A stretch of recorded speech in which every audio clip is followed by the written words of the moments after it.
म्हणजे आई मृत पावलेली आहे.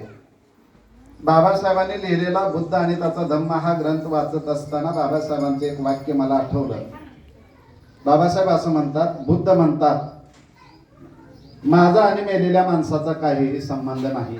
बुद्ध म्हणतात, माझ्या आणि मेलेल्या माणसाचा काहीही संबंध नाही. असं एक वाक्य आहे बाबासाहेबांचं.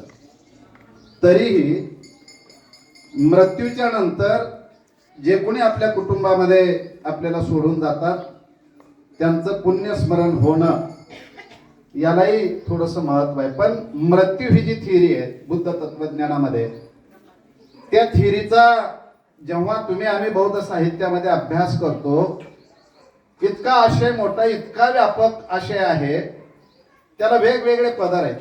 मृत्यू ही गोष्ट सांगत असताना बुद्ध तत्वज्ञानामध्ये बुद्धाने जे बोललंय मृत्यूवर, त्याला इतके कंगोरे आहेत, त्याला इतके पदर आहेत.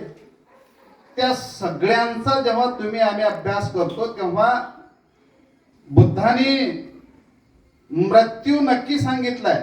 जन्म आहे म्हणजे मृत्यू अटळ आहे, पण तो जन्म जो आहे क्षणभंगूर आहे.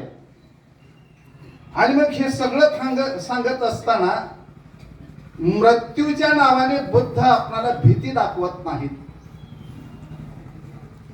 त्या भीतीतून बाहेर काढतात आणि तुम्हाला मला सावध करतात की हा मृत्यू आहे, मृत्यूपर्यंतच जे तुझं जीवन जगायचं आहे ते जगत असताना मृत्यूला एका क्षणासाठी देखील